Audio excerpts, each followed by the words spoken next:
जी आपकी आवाज आ रही है सर जी।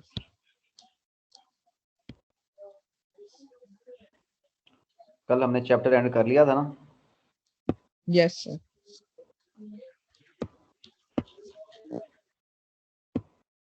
स्क्रीन शो हो रही है? जी हो रही है। आज हम एक्सरसाइज स्टार्ट करते हैं। Question number 1, select the most suitable answer from the given ones in each question. MCQs है बेटा, पहला पोर्शन हमारा। एमसीक्यू नंबर 1 है आइसोटोप्स डिफर इन। तो सबसे पहले आपको आइसोटोप्स का पता होना चाहिए। ये टॉपिक हम पीछे पढ़ के आए हैं कि जो आइसोटोप्स होते हैं ना, ये किसी एलिमेंट के एटम्स होते हैं। विच हैव सेम इनका number of protons. Atomic number जो है सेम होता है। एटॉमिक नंबर इनका सेम होता है अस्सलाम वालेकुम सर। और इनका मास नंबर डिफरेंट डिफरेंट होते होता हैं। है। अच्छा जी, अब ना तवज्जो कीजिए जरा। अस्सलाम वालेकुम सर। आइसोटोप्स की वो प्रॉपर्टीज जो एटॉमिक नंबर पे डिपेंड करेंगी वो सेम होंगी, और आइसोटोप्स की वो प्रॉपर्टीज जो मास नंबर पे डिपेंड करेंगी वो डिफरेंट होंगी। मैं रिपीट कर रहा हूं, क्वेश्चन हमसे ये किया जा रहा है कि आइसोटोप डिफर इन। आइसोटोप्स जो हैं वो किस लिहाज से डिफरेंट होते हैं। तो मैंने बताया कि आइसोटोप्स का एटॉमिक नंबर सेम होता है, मास नंबर डिफरेंट होता है। अब वो प्रॉपर्टीज जो एटॉमिक नंबर पे डिपेंड करती हैं वो सेम होंगी क्योंकि एटॉमिक नंबर सेम है, और वो प्रॉपर्टीज जो मास नंबर पे डिपेंड करती हैं वो डिफरेंट होंगी क्योंकि मास नंबर डिफरेंट है। अब हम ऑप्शन रीड करते हैं। ऑप्शन 1 है प्रॉपर्टीज विच डिपेंड अपॉन मास। ये हमारा आंसर है, ये अल्फा। अल्फा। अच्छा, जी बाकी सर आप अल्फा। बाकी ऑप्शंस को भी देख लेते हैं। बीटा ऑप्शन है arrangement of electrons in orbital. तो अरेंजमेंट तो सेम होती है ना, क्योंकि आइसोटोप्स के अंदर नंबर ऑफ इलेक्ट्रॉन सेम होते हैं, तो लिहाजा इलेक्ट्रॉनिक कॉन्फ़िगरेशन सेम होती है। नेक्स्ट है केमिकल प्रॉपर्टीज। तो इलेक्ट्रॉनिक कॉन्फ़िगरेशन सेम होने की वजह से केमिकल प्रॉपर्टीज भी सेम होती हैं। और डेल्टा ऑप्शन जरा तवज्जो कीजिए, extent to which they may be affected in electromagnetic field। कहता है कि जो आइसोटोप्स है ना, ये इलेक्ट्रोमैग्नेटिक फील्ड में डिफरेंट डिफ्लेक्शन शो करते हैं, तो ये बात गलत है। अब यहाँ पे अगर होता ना सिर्फ मैग्नेटिक फील्ड तो फिर ये बात दुरुस्त थी, फिर ये भी हमारा आंसर था। अगर आइसोटोप्स को हम मैग्नेटिक फील्ड से पास करवाएं ना, सिर्फ मैग्नेटिक फील्ड से, तो वो डिफरेंट डिफ्लेक्शन शो करते हैं। लेकिन अगर हम इलेक्ट्रोमैग्नेटिक फील्ड की बात करें तो फिर ये बात दुरुस्त नहीं है। इलेक्ट्रोमैग्नेटिक फील्ड और चीज है, मैग्नेटिक फील्ड और चीज है। तो हमारा आंसर है इसमें अल्फा फाइनल। नेक्स्ट है जी, select the most suitable answer from the given one in each question. हमने सूटेबल स्टेटमेंट ढूंढनी है जो मुकम्मल तौर पे ठीक हो। ऑप्शन अल्फा है जी, isotope with even atomic masses are comparatively abundant. बात ठीक है, लेकिन शायद इससे भी अच्छा ऑप्शन आगे हो, हम देखते हैं। नेक्स्ट है isotope with odd atomic masses are comparatively abundant. तो ये बात गलत है। चार्ली ऑप्शन है isotope with even atomic masses and even atomic number are comparatively abundant. तो ये बात मुकम्मल तौर पे ठीक है कि वो आइसोटोप्स जिनका एटॉमिक मास भी इवन होता है और एटॉमिक नंबर भी इवन होता है वो अबंडेंट होते हैं, ज्यादा पाए जाते हैं। और डेटा ऑप्शन है isotope with even atomic masses and odd atomic number are comparatively abundant. तो ये आधी बात ठीक है, आधी गलत है। तो सूटेबल आंसर है हमारा चार्ली। नेक्स्ट है many element have fractional atomic masses। कहता है कि जो पीरियोडिक टेबल के अंदर एलिमेंट्स है ना, उनका जो एटॉमिक मास होता है ये फ्रैक्शन में होता है, इशारिया में होता है। अब ये फ्रैक्शन में क्यों होता है हमने ये बताना है। हमने ना एक नियॉन की एग्जांपल डिस्कस की थी, अगर आपको याद हो। नियॉन का जो मास होता है ना वो 20.18 AMU होता है। इसको हमने कहा था एवरेज एटॉमिक मास। चूंकि ये फ्रैक्शन में है, इशारिया में है, तो इसको हम फ्रैक्शनल एटॉमिक मास भी कह सकते हैं। अब ये जो नियॉन का ये एवरेज एटॉमिक मास है, ये आया कैसे था? अगर आपको याद हो, हमने ना आइसोटोपिक मास को रिलेटिव अबंडेंस से मल्टीप्लाई किया था। किसी एलिमेंट के जितने भी आइसोटोप्स होते हैं उनका आइसोटोपिक मास लेकर उनकी रिलेटिव अबंडेंस से मल्टीप्लाई करके हम ऐड करते जाते हैं और फिर हम 100 पे डिवाइड करते हैं, तो हमारा आंसर आता है, उसे हम कहते हैं एवरेज एटॉमिक मास। तो हमने वो ऑप्शन ढूंढना है जिसमें वो बात करेगा एवरेज की भी और रिलेटिव अबंडेंस की भी। वो ऑप्शन हमने ढूंढना है। देखिए पहला ऑप्शन है जी, the mass of atom is itself fractional. तो ये बात तो दुरुस्त नहीं है ना, तो कहते हैं कि किसी एटम का मास होता ही इशारिया में है। तो नेक्स्ट है जी, atomic masses are average masses of isobar. अच्छा, ये टर्म भी मैंने आपको पढ़ाई हुई है, आइसोबार। जरा देखें, मैं आपको याद दहानी करवाता हूँ कि आइसोबार क्या होते हैं।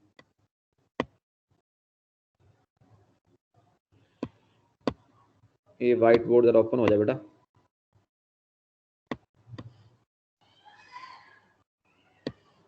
चलें यही कर लेते हैं इसी जगह पे, मैं फिर वो उसको दोबारा से रीस्टार्ट कर देता हूँ, में हो जाएगा ओपन। आइसोबार क्या होते हैं? आइसोटोप का ना अगर आप बिल्कुल अपोजिट ले लें तो उनको आइसोबार कहते हैं। मिसाल के तौर पे आइसोबार जो होते हैं ना बेटा, इनका जो एटॉमिक नंबर होता है ये डिफरेंट होता है।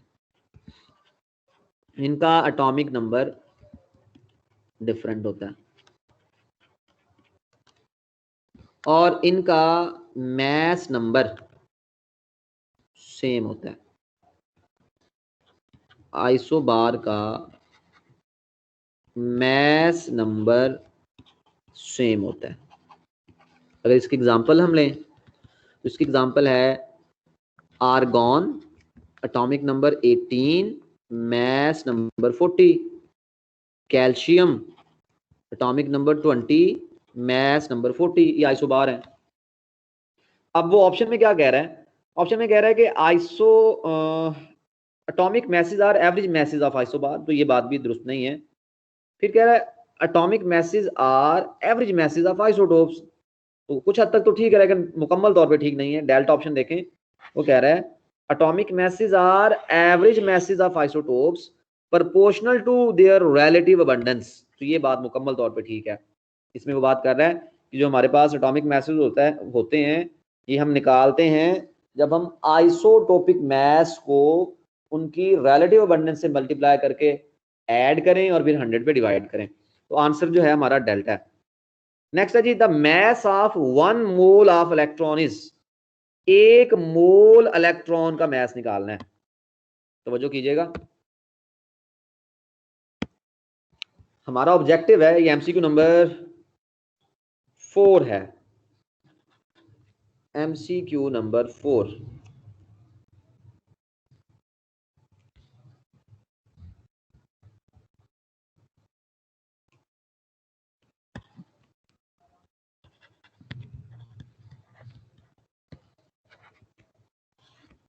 ऑब्जेक्टिव है जी हमारा, हमने फाइंड करना है मास इसका of 1 mole electrons.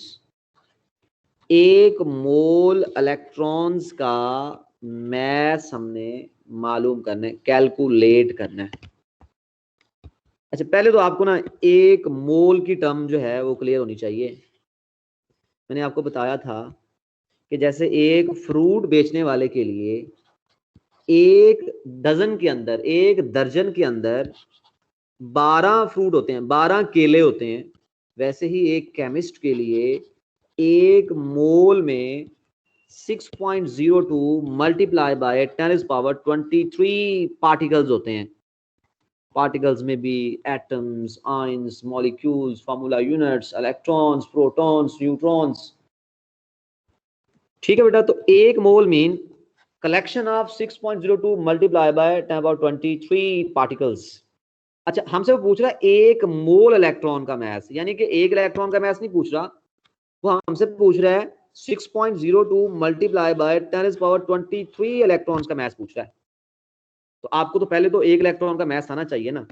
Mass of one electron, mass of one electron, एक इलेक्ट्रॉन का मास कितना होता है 9.1 मल्टीप्लाई बाय 10 पावर -31 kg। याद करना पड़ेगा आपको ये। अच्छा, ग्राम में अगर जाएं तो के जो है आपको पता है 1 k इज इक्वल टू 1000 या 1 k is equal to 10 power 3। एक के किसके बराबर होता है? एक के का मतलब है 10 की पावर 3, या यूं कह लो 1 किलोग्राम में 1000 ग्राम होते हैं। तो आप 3 जीरो कम कर दें, क्योंकि 10 पावर 3 वो प्लस में है, ये माइनस, तो 3 जीरो कम कर दें, बन जाएगा 9.1 मल्टीप्लाई बाय 10 पावर -28 ग्राम। अब ये मैस है एक इलेक्ट्रॉन का, हमने निकालना है एक मोल इलेक्ट्रॉन का। तो मैं लिखता हूं, अब मैं लिखता हूं जनाब, mass of one mole, one mole मतलब 6.02 मल्टीप्लाई बाय 10 पावर 23 इलेक्ट्रॉन्स। तो मल्टीप्लाई कर दो इसको, 9.1 multiply by 10 power -28 and multiply by 6.02 multiply by 10 power 23। एक का मैथ इतना है तो 6.02 वो मल्टीप्लाई हो जाएगा। तो आंसर विल बी, 9 को जब 6 से मल्टीप्लाई करेंगे तो answer will B 54.7 multiply by 10 power minus का 28 है, पावर को प्लस माइनस कर लो, प्लस का 23 है, तो 54.7 मल्टीप्लाई बाय 10 पावर -5। ये किस में आ रहा है आंसर? ग्राम में हम कैलकुलेट कर रहे थे, ग्राम में आ गया। अब जरा हम ऑप्शंस की तरफ चलते हैं। अगर आप ऑप्शंस को देखें तो हमारे सारे ऑप्शंस मिलीग्राम में दिए गए हैं, एमजी में। तो अब हम एमजी में कन्वर्जन कर लेते हैं। अच्छा, आपको ये पता होना चाहिए बेटा कि 1 milligram 1 mg is equal to 10 power -3 gram. या सिंपल, एम का मतलब milli, milli mean 10 power -3, milli mean 10 power -3। तो अब इसको चेंज करें जरा, 54.7 मल्टीप्लाई बाय 10 पावर -3 अलहदा कर लें और -2 अलहदा कर लें और साथ में ग्राम है, इज इक्वल टू 54.7। ये -2 वाली पावर नीचे चली गई, ये 10 पावर 2 हो गई, यानी कि 10 पावर 2 मतलब 100, और ये इसकी जगह पे हम लगा देंगे एम, mg हो गया, मिलीग्राम हो गया। और इसको जब सॉल्व करेंगे 0.547 mg, और अगर हम इसे 2 डिजिट तक लिखें तो 0.55 mg, क्योंकि 7 जो है वो 5 से बड़ा होता है ना, तो 0.55 mg। तो ये हमारा फाइनल आंसर है। The answer will be option beta, 0.55 mg। Clear? जी हाँ जी, बिल्कुल क्लियर। मेरा बात सिंपल सी है। देखो, एक इलेक्ट्रॉन का मैथ आता है ना आपको, आप उसको एक मोल के लिए एवोगैड्रो नंबर से मल्टीप्लाई कर दें तो आंसर आ जाएगा। सिंपल, बस इतनी सी बात है। और यहाँ पे कुछ चीजें और मैं आपको बताता हूँ।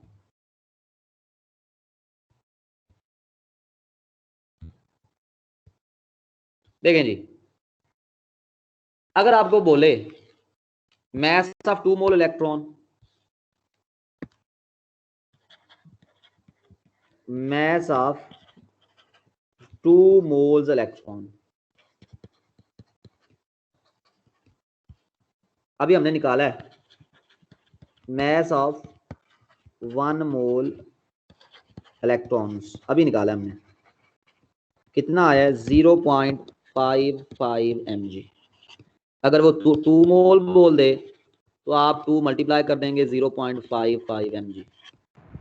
अगर वो बोले मैस ऑफ 0.5 मोल इलेक्ट्रॉन्स,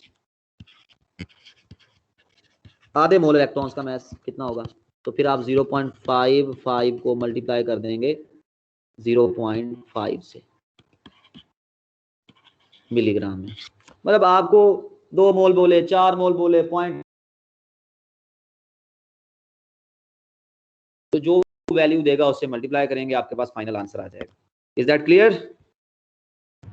बिल्कुल sir. Yes, sir. MCQ number 5, Yes, sir.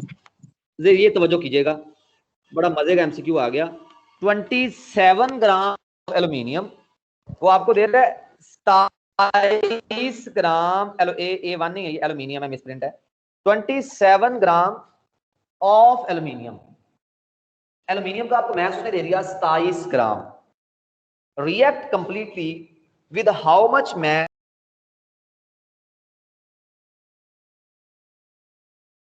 के साथ रिएक्ट करेगा टू प्रोड्यूस Al2O3, और हमने बनाना क्या है? Aluminium oxide. तो पहले तो ये ना स्टेटमेंट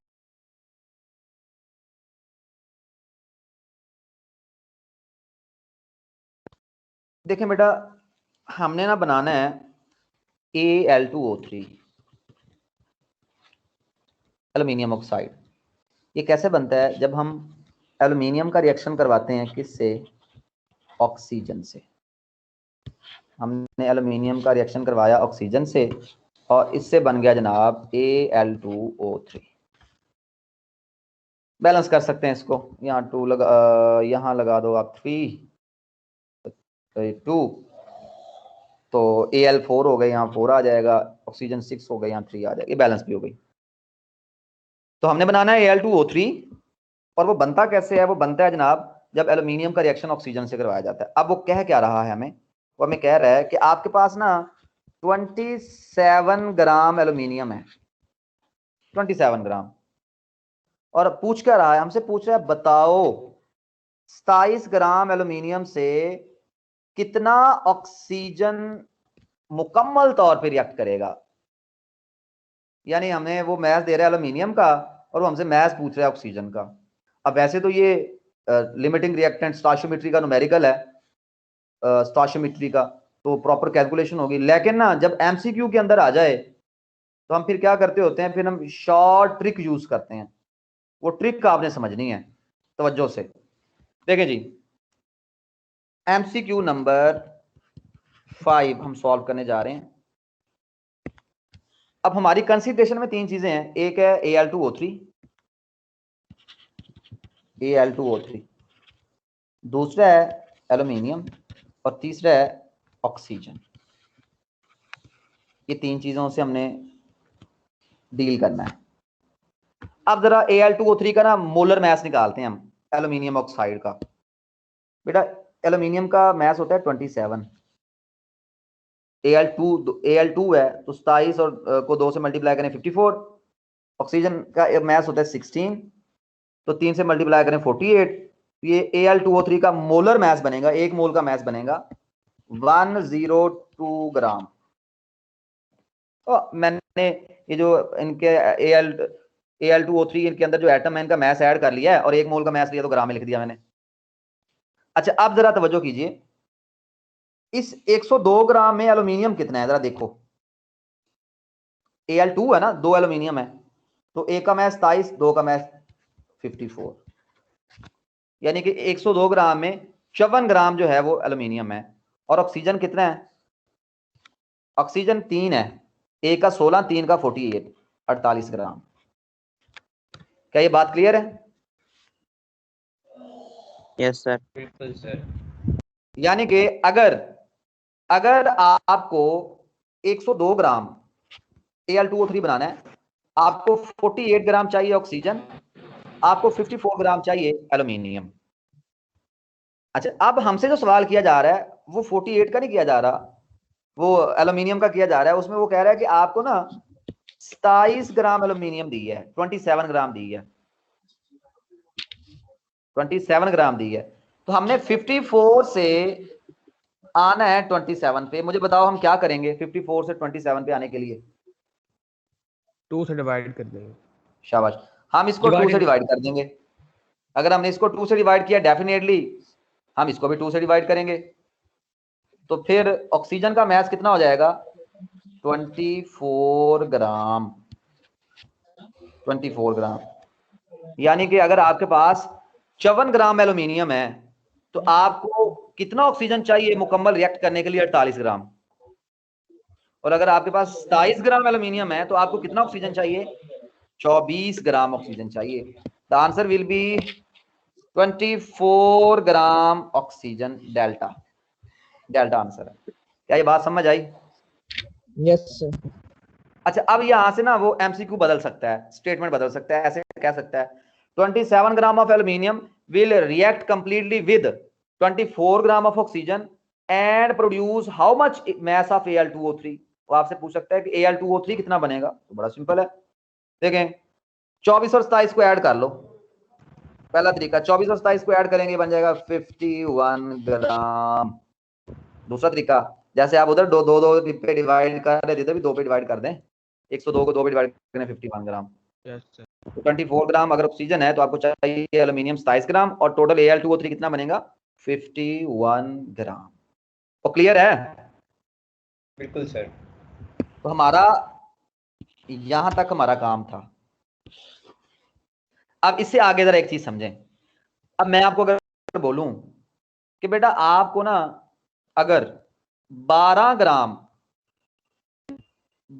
ग्राम ऑक्सीजन दे दिया जाए, बताओ कितना आपको चाहिए एल्यूमिनियम मुकम्मल तौर पे रिएक्ट करने के लिए, और आपको कितना चाहिए Al2O3? 13.5 एल्यूमिनियम चाहिए। शाबाश, आपको 13.5 चाहिए एल्यूमिनियम। क्यों? देखो ना 24 के लिए 27 आधा किया मैंने 12, तो 12 के और लिए 27 का आधा हो जाएगा, 12 के लिए 27 का आधा क्या है 13.5। और Al2O3 कितना बनेगा? Al2O3 बनेगा 12 और 13.5 25.5 या 51 का हाफ कर लो तो ये आंसर आ जाएगा। क्लियर हो गया? अच्छा, अगर वो मिड वाली वैल्यू दे ही ना आपको, ये मिड वाली वैल्यू दे तो मिड वाली वैल्यू ऊपर लिखी हुई है इसलिए आपको आसानी से पता चल गया है। अगर वो आपको डायरेक्ट ही कह दे कि आपके पास 12 ग्राम है ऑक्सीजन, बताओ कितना एल्यूमिनियम चाहिए, तो फिर आप ऊपर लिखेंगे कि 48 के लिए 54 चाहिए। अब उसने दिया 12, तो 48 से 12 पे आने के लिए 4 पे डिवाइड किया। इस तरह 54 से 54 को भी आप 4 पे डिवाइड करेंगे। जब आप 54 को 4 पे डिवाइड करेंगे तो आपका आंसर आएगा 13.5 ग्राम। क्या ये क्लियर हो गया? एब्सोल्युटली। बस इसको आप हाफ करते जाएं, डबल करते जाएं, अमाउंट चेंज करते जाएंगे, एमसीक्यूज नए बनते जाएंगे। तो एमसीक्यूज 5 हो गया क्लियर आपका। नेक्स्ट है बेटा the number of moles of CO2। हमसे वो डिमांड कर रहा है मोल्स, किसके मोल्स? कार्बन डाइऑक्साइड के। अब गिवन क्या है? गिवन है 8 ग्राम ऑक्सीजन। प्रॉब्लम कर दिया उसने। आप सोच रहे होंगे कि बड़ा आसान है, मैथ दिया हुआ है, मोल और मैथ पुट करें मोल निकाल लें, लेकिन ऐसा नहीं है।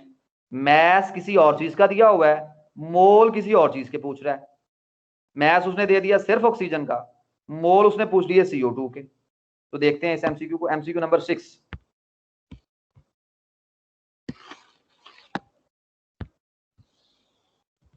एमसीक्यू है जी हमारा 6। गिवन क्या है? गिवन है हमारे पास मास ऑफ ऑक्सीजन कितना 8 ग्राम। डिमांड क्या कर रहा है? Moles of CO2। बड़ा सिंपल है ये, बहुत ही सिंपल है, शॉर्ट ट्रिक। आप लिखें, यूं लिखें, एक रिलेशन कायम करें। पहले लिखें आप मोल्स ऑफ CO2, फिर आप लिखें मास ऑफ CO2। हमसे डिमांड किस चीज की कर रहा है वो? हमसे हमें और किस चीज का मास दे रहा है? ऑक्सीजन का मास दे रहा है। ऑक्सीजन से हमें डील करना है, कार्बन से नहीं, ऑक्सीजन से। और आगे लिख रहे हैं मास ऑफ ऑक्सीजन। ये 3 चीजों में जिन चीजों को वो डिस्कस कर रहा हो ना, उनका रिलेशन आपने कायम कर लेना है। वो डिस्कस कर रहा है CO2 के मोल्स को और ऑक्सीजन के मास को। अच्छा, मैंने CO2 का मास जानबूझ के लिखा, आसान हो जाएगा जरा आपके लिए, और एक नया एमसीक्यू बन जाएगा। इनको डिस्कस कर रहा है। अब ना हम अपनी जो बुनियादी हमें मालूमात है, हम वो यूज करते हैं। अगर आपके पास 1 मोल CO2 हो, 1 मोल 1 मोल, बताओ 1 मोल CO2 का मास कितना होता है? 44 ग्राम, ठीक है ना। कार्बन का 12 जी जी और 2 ऑक्सीजन है, 2 ऑक्सीजन का 32, 12 और 32 44, 44 ग्राम। अब बेटा मुझे आपने ये बताना है कि इस 44 ग्राम के अंदर ऑक्सीजन का मास कितना है? 32 शाबाश, ग्राम। O2 है ना 32 ग्राम, 32 ग्राम। यानी कि अगर आपके पास 32 ग्राम, अगर आपने 1 मोल CO2 बनाना है, अगर आपने 1 मोल CO2 बनाना है, आपको 32 ग्राम ऑक्सीजन चाहिए। ये इंफॉर्मेशन, ये चीज हमें पता है कि अगर 1 मोल CO2 बनाना है तो हमें 32 ग्राम ऑक्सीजन चाहिए। अब उसने हमें ना 32 ग्राम ऑक्सीजन नहीं दी, उसने दी है 8 ग्राम ऑक्सीजन। तो हमने 32 से 8 पे आना है। तो जरा मुझे बताएं, हम 32 से 8 पे आने के लिए किस पे डिवाइड करेंगे? 4 पे। 32 को 4 पे डिवाइड करें, यहाँ 8 आ जाएगा। तो डेफिनेटली अगर इधर 4 पे डिवाइड किया है तो इधर भी 4 पे डिवाइड, 11 आ जाएगा। और 1 को भी 4 पे डिवाइड करेंगे, 0.25 मोल्स।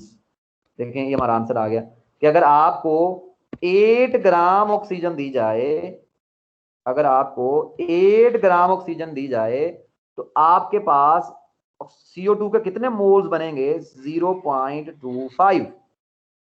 क्लियर है? बिल्कुल। Yes sir. और मैस कितना बनेगा? 11 ग्राम। मैस आपका बनेगा 11 ग्राम। अब वो मैस चेंज, अब देखें जैसे उसने 8 ग्राम दे दी, अगर वो 64 ग्राम क्या देता? वो कहता आपको कि 64 ग्राम ऑक्सीजन है, ये नया सवाल। आपको कहता कि आपके पास 64 ग्राम ऑक्सीजन है, बताओ CO2 के मोल कितने होंगे? मल्टीप्लाई कर देते 2 से। अब देखें 32 से 64 पे आने के लिए हमने 2 से मल्टीप्लाई किया, लिहाजा 1 को 2 से मल्टीप्लाई करेंगे मतलब 2 मोल। क्लियर? बिल्कुल। लेकिन हमारा आंसर कौन सा है? हमारा आंसर कौन सा MCQ का? 0.25 मोल्स। शाबाश, तो हमारा आंसर है 0.25। तो answer will be alpha 0.25। The number of moles of CO2 which contain 8 gram oxygen 0.25. Clear?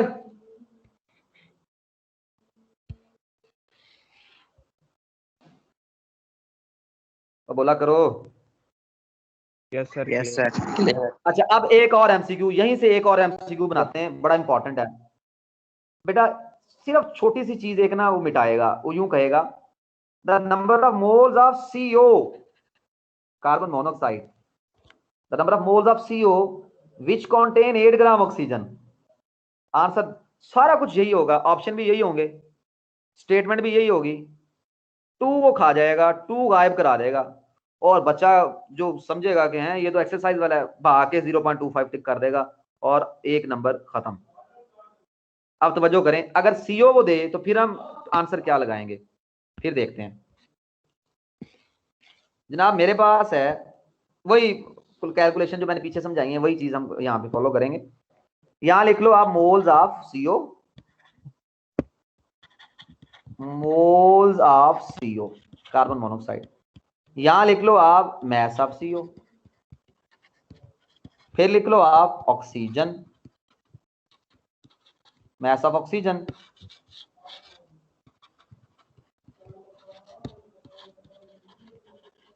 पहले तो अपनी बेसिक इंफॉर्मेशन यूज करें। अगर 1 मोल CO लें, बेटा मेरी आवाज आ रही है आपको? जी बिल्कुल। जी सर आ रही है। सही आ रही है। देखें हम कर रहे थे CO के लिए कैलकुलेशन कर रहे थे। अगर 1 मोल CO हो मतलब 28 ग्राम, और इस 28 ग्राम CO के अंदर ऑक्सीजन कितना है? 16 ग्राम। लेकिन क्वेश्चन के अंदर अगर वो 8 ग्राम देता है तो हमने आना है 16 से 8 पे आना है। तो 16 से 8 पे आने के लिए हम क्या करेंगे? इसको 2 पे डिवाइड करेंगे।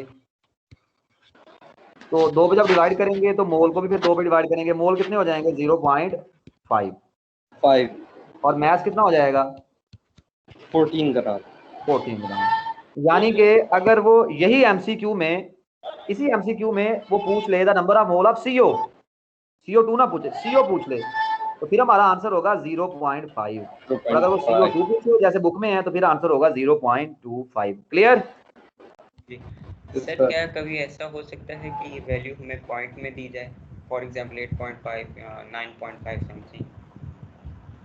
नहीं, आपको ना ये वैसे दे तो सकता है, अगर वैसे वैल्यू देगा ना तो अगर वो पॉइंट में वैल्यू देता है तो फिर वो न्यूमेरिकल आएगा 4 नंबर का, फिर वो 4 नंबर का न्यूमेरिकल देगा आपको। फिर एमसीक्यूज में जब भी वो एमसीक्यू पूछता है ना, जब भी वो एमसीक्यू पूछता है तो वो मल्टीपल देता है, यानी कि 16 का मल्टीपल वो 32 दे सकता है, वो 64 दे सकता है, या उसका हाफ दे सकता है। एमसीक्यू में पूछेगा तो फिर पूरी पूरी वैल्यू देगा, और अगर पॉइंट्स में पूछता है तो पॉइंट्स में मोस्टली न्यूमेरिकल्स में आती हैं वैल्यूज, एमसीक्यू में इतना कॉम्प्लेक्स नहीं करेगा। और ये बेटा जो एमसीक्यूज मैं आपको डिस्कस करवा रहा हूँ ना जिस वे से, ये एंटी टेस्ट के एमसीक्यूज हैं, मतलब बोर्ड एग्जाम के अंदर तो ये एक्सरसाइज से उठा लिए जाते हैं, और एंटी टेस्ट के अंदर बस ये स्टेटमेंट्स बदल दी जाती हैं, वैल्यूज बदल दी जाती हैं, ऊपर नीचे कर दिया जाता है। मतलब नेक्स्ट देखें, तकरीबन यही होते हैं। जी जी बिल्कुल तरीकाकार यही होगा। MCQ number 7, the largest number of molecules are present in. अब नंबर ऑफ मॉलिक्यूल्स का फार्मूला आपको आना चाहिए, मैंने पढ़ाया पीछे आपको, नंबर ऑफ मॉलिक्यूल्स को कैलकुलेट करने का formula, number of molecules is equal to moles multiply by Avogadro number, और मोल को ओपन कर लें तो mass of substance multiplied by molar mass, और इसको हम sorry mass of substance divided by molar mass, और इसको मल्टीप्लाई करेंगे हम एवोगैड्रो नंबर से। तो अगर आपके पास मैस हो, मोलर मैस हो, तो आप नंबर ऑफ मॉलिक्यूल निकाल सकते हैं। एवोगैड्रो का तो पता ही आपको नंबर फिक्स है 0.602 × 1023। अच्छा, अब इसमें जरा एमसीक्यू की तरफ आए। वो कहता है 3.6 ग्राम ऑफ H2O। देखो मैस उसने दे दिया, पानी का मोलर मैस 18 होता है, और एवोगैड्रो नंबर से मल्टीप्लाई करें, आंसर निकाल लें। इसी तरह बीटा का आंसर निकाल लें, गिवन मैस है, मोलर मैस यहां से निकाल लेंगे, चार्ली का आंसर निकाल लें, डेल्टा का आंसर निकाल लें। आपने सारे आंसर निकाल लेने हैं, आपने उसमें देखना है कि सबसे बड़ा आंसर कौन सा है, लार्जेस्ट वैल्यू कौन सी है। तो लार्जेस्ट वैल्यू को बेटा, लार्जेस्ट जो वैल्यू है ना वो आएगी वाटर की, लार्जेस्ट वैल्यू वाटर की आएगी। नंबर ऑफ मॉलिक्यूल जब कैलकुलेट कर लोगे, मैं ये चारों इसलिए नहीं कैलकुलेट कर रहा क्योंकि टाइम गुजर जाना है, और ये सिंपल सी कैलकुलेशन है, मैंने आपको पहले कई बार करवाई है ये। जी जी। तो इसमें आंसर आएगा हमारा 3.6 ग्राम ऑफ वाटर, क्योंकि वाटर का मोलर मैस है ना 18 होता है, सबसे कम है। यहाँ पे आप इस चीज को याद करने के लिए ये पॉइंट ज़हन में रख सकते हैं कि पानी का मोलर मैस 18 होता है, सबसे कम है, तो इसलिए इसके मोल ज्यादा आएंगे। जब इसके मोल ज्यादा आएंगे तो फिर इसके नंबर ऑफ मॉलिक्यूल ज्यादा आएंगे। तो बहरहाल आपने करनी कैलकुलेशन है, कैलकुलेशन करके बाद में रिजल्ट निकालना है। और अगर वो आपसे यहाँ पे पूछ लेता कि लीस्ट नंबर ऑफ मॉलिक्यूल्स कौन से हैं, तो फिर आपने इन चारों में से जो आंसर कम आ रहा हो वो चूज कर लेना है। MCQ number 8, 1 mole of SO2 contain, बेटा म्यूट कर लिया करें। क्या है? हम लेक्चर ले रहा हूं। अच्छा, अगर वो आपसे ये नेक्स्ट एमसीक्यू है, वो कहता है 1 mole of SO2 contains, 1 mole SO2 दे रहा है। हम कर रहे हैं जनाब एमसीक्यू नंबर 8। एमसीक्यू नंबर 8, पहले तो जनाब आपको ये पता होना चाहिए कि अगर आप एक मॉलिक्यूल लें, एक मॉलिक्यूल किसका, SO2 का, उसमें सल्फर कितने हैं, 1 है, ऑक्सीजन कितने हैं, 2 हैं। हमें वो एक मॉलिक्यूल नहीं दे रहा, वो हमें दे रहा है 1 मोल। 1 मोल का मतलब हमें दे रहा है 6.02 मल्टीप्लाई बाय 10⁻23 मॉलिक्यूल्स दे रहा है, किसके, SO2 के, और हमसे वो डिमांड कर रहा है कुछ। अच्छा, अब ना अगर हम SO2 के कितने मॉलिक्यूल लें, 6.02 मल्टीप्लाई बाय 10⁻23, तो फिर उसमें सल्फर कितने होंगे, एक में 1 है, तो 1 मोल में 1 × 6.02 मल्टीप्लाई बाय 10⁻23। ऑक्सीजन कितने होंगे, एक में 2 हैं, एक में जनाब 2 हैं, तो 6.02 में कितने होंगे, मल्टीप्लाई कर दें, 6.02 मल्टीप्लाई बाय 10⁻23। तो अगर वो सल्फर एटम की बात करेगा तो सल्फर एटम होंगे एक मोल के अंदर 6.02 मल्टीप्लाई बाय 10⁻23 एटम्स। ये एटम्स होंगे, किसके एटम्स होंगे? Of sulphur. और अगर ऑक्सीजन की बात करेगा तो मल्टीप्लाई करेंगे, आंसर आ जाएगा 12.04 multiply by 10⁻23 atoms of oxygen. ये हमने उसके गिवन डाटा से इंफॉर्मेशन कलेक्ट कर ली। अब हम अपने ऑप्शंस पढ़ते हैं और देखते हैं कि सूटेबल आंसर कौन सा है। देखें जी, पहले कह रहा है 6.02 multiply by 10⁻23 atoms of oxygen. तो ये नहीं हो सकता क्योंकि ऑक्सीजन के एटम अभी हमने कैलकुलेट किए हैं, वो डबल आए हैं, 12.04 आए हैं, तो ये आंसर नहीं है। नेक्स्ट है 18.1 multiply by 10⁻23 molecules of SO2। अब यहां पे ना उसने यहां गड़बड़ कर दी इस जगह पे। अगर यहां पे वो लिख देता ना एटम्स तो फिर ये ऑप्शन ठीक था, क्योंकि SO2 के अंदर टोटल 3 एटम है एक मॉलिक्यूल में, एक मोल में 3 इंटू एवोगाड्रो नंबर तो 18.1 हो जाता। अगर एटम लिखता तो आंसर ठीक था। अच्छा, अगर यहां दूसरी चीज आपको पता है कि 1 मोल किसी भी चीज का लें उसमें एवोगाड्रो मॉलिक्यूल होते हैं ना, तो ये तो वैसे गलत हो गया। नेक्स्ट चार्ली ऑप्शन है 6.02 multiply by 10⁻23 atoms of sulphur, तो यही आंसर है हमारा।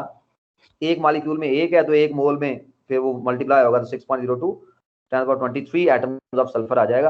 और 4 ग्राम एटम्स ऑफ SO2, ये आंसर भी हमारा ठीक। आप कैलकुलेशन करेंगे तो इस पे भी नहीं पहुंचेंगे, तो answer will be Charlie 6.02 multiply by 10⁻23 atoms of sulphur. Next है the volume occupied by 1.4 gram of N2 at STP इज। अब मोलर वॉल्यूम से आ गया, ये भी मैंने आपको कैलकुलेशन ऑलरेडी करवाई हुई है जब मैंने टॉपिक पढ़ाया था। नाइट्रोजन गैस जनाब उसने ले ली है। देखें, पहले तो आपको ये पता होना चाहिए कि अगर आप 1 मोल N2 लेते हैं, 1 mole of N2 at STP standard temperature and pressure, mass होगा 28 ग्राम, वॉल्यूम कितना होगा 22.414 लीटर या डेसीमीटर क्यूब। ये हमें पता है पहले ही, यानी कि नतीजा इससे ये निकला, इससे हमने कंक्लूजन ये निकाला कि अगर 28 ग्राम N2 हो, 28 ग्राम हो किसका? N2 का STP पे, तो वॉल्यूम कितना होता है 22.4, रफली 22.4। लेकिन हमसे वो सवाल 28 ग्राम का नहीं कर रहा, हमसे वो सवाल कर रहा है 1.4 का। जरा वैल्यू को देखो, 14 1.4 1.4 14 से रिलेट कर रहा है ना, तो जरा आ जाओ अपने सब दोबारा उस पे कैलकुलेशन पे। देखो 28 को अगर हाफ करें हम तो 14 ग्राम, क्या वो हमसे सवाल 14 ग्राम N2 का कर रहा है? नो, यानी कि 28 से 14 पे कैसे आया? आप हाफ किया तो इधर भी हाफ कर दो, 22.4 को हाफ करेंगे ये हो जाएगा 11.2। क्या हमने उसने हमसे आंसर 14 ग्राम का पूछा? नो, उसने पूछा 1.4 का। अब 14 से 1.4 पे आना है तो पहले ऊपर हमने डिवाइड किया 2 पे, अब यहाँ पे हम डिवाइड करेंगे 10 पे, तो 1.4 ग्राम हो जाएगा। 1.4 ग्राम ऑफ N2, इधर भी आप 10 पे डिवाइड करेंगे, 11.2 को आप 10 पे डिवाइड करेंगे तो आंसर आ जाएगा आपके पास 1.12 डेसीमीटर क्यूब। तो बेटा ये है टोटके, ये है फास्ट मेथड ट्रिक्स, ठीक है। वरना प्रॉपरली अगर आप लिखें तो फिर ये पूरे न्यूमेरिकल्स बन जाते हैं, फार्मूले के तहत ये सॉल्व होते हैं। लेकिन चूंकि एमसीक्यू में आपके पास टाइम कम होता है, एमसीक्यू में बोर्ड एग्जाम में तो एक एमसीक्यू 1 मिनट ही होता है ना, बोर्ड एग्जाम में एक एमसीक्यू के लिए 1 मिनट होता है आपके पास, लेकिन एंटी टेस्ट में का टाइम कम होता है। तो अगर आप ट्रिक्स अपनाएंगे तो आप बहुत जल्दी एमसीक्यू को सॉल्व कर लेंगे।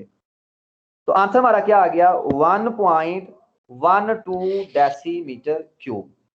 Is that clear? Yes, sir. Next, a limiting reactant is, अच्छा इसको ना आप इस एमसीक्यू के भी बहुत सारे एमसीक्यू बना सकते हैं। अगर वो आपको दे देता 56 ग्राम ऑफ N2 तो वॉल्यूम हो जाता 44.8। अगर आपको दे देता 7 ग्राम ऑफ N2 तो फिर आप 4 पे डिवाइड कर देते 22 को 22.4 को, तो इसको भी वो चेंज कर सकता है।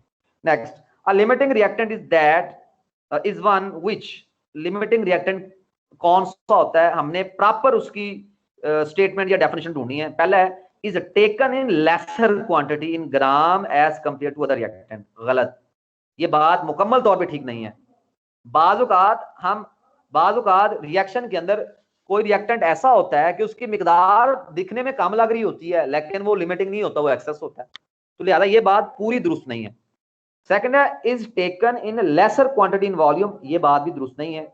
ऊपर जैसी बात है जैसे मैंने ऊपर समझाई है कि समटाइम दिखने में लग रहा होता है कि इसका वॉल्यूम कम है, लेकिन वॉल्यूम कम होने की बदौलत फिर भी वो जो है वो लिमिटिंग रिएक्टेंट नहीं होती, वो एक्सेस में आ जाती है।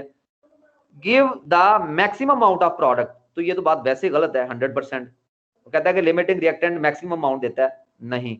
फिर कहता है give the minimum amount of product under consideration, ये बात मुकम्मल तौर पे दुरुस्त है। अगर आप लिमिटिंग रिएक्टेंट की डेफिनेशन करेंगे तो उसमें ये लिखेंगे कि ऐसा रिएक्टेंट जो पहले खर्च हो जाए और वो प्रोडक्ट की कम मिकदार दे, प्रोडक्ट की लीस्ट अमाउंट दे, उसे कहते हैं लिमिटिंग रिएक्टेंट, और ये मुकम्मल डेफिनेशन है। तो ये बेटा 10 एमसीक्यू से हो गए। इसमें से कोई चीज किसी ने पूछनी है तो पूछ ले जल्दी से, दोबारा बोलें। एमसीक्यू नंबर 7 दोबारा बता दें। MCQ number 7, the largest number of molecules are present in. देखें जी, इसको सॉल्व करते हैं।